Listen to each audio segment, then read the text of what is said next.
Hey, it's Marcus, one of your hosts of Lion Culture Media.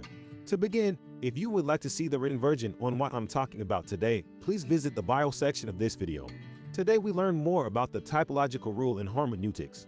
The typological rule in hermeneutics involves interpreting certain elements in the Old Testament, called types, as prefiguring or foreshadowing corresponding realities in the New Testament, called antitypes.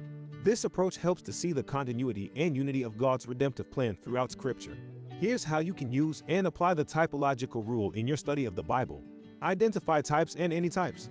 Look for persons, events, institutions, or objects in the Old Testament that serve as types, foreshadowing greater realities revealed in the New Testament.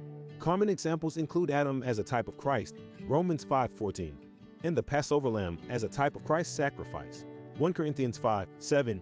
Understand the context. Study the original context of the type in the Old Testament to understand its significance and how it was understood by its original audience. This will help you see how it points to the antitype in the New Testament. Look for New Testament fulfillment. Examine how the New Testament reveals the fulfillment or antitype of the Old Testament type. This often involves direct quotations, allusions, or teachings by Jesus and the apostles that connect the Old Testament type to its New Testament fulfillment. Consider the greater reality. Understand that the antitype, New Testament fulfillment, is always greater than the type, Old Testament foreshadowing. The antitype provides the full meaning and significance of the type. Maintain a Christ-centered focus. Since typology is primarily concerned with God's redemptive plan, focus on how types and antitypes relate to the person and work of Jesus Christ. Typology should ultimately point to Christ and the gospel. Use caution and be careful not to force typological interpretations or see types in every detail of the Old Testament. Typology should be based on clear scriptural connections and should enhance, not obscure, the meaning of the text. Consult reliable resources. Use reputable Bible commentaries, theological works, and scholarly articles that discuss typological interpretations to gain insights and avoid speculative or unwarranted conclusions. Apply the typological meaning.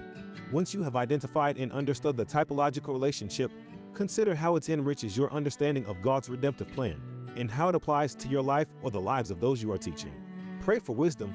Ask the Holy Spirit to guide you in your typological study and to help you discern the connections between the Old and New Testaments.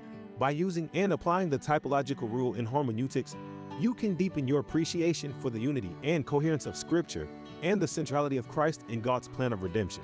That's all for today. Join us next time as we dive deeper into hermeneutics of the Bible.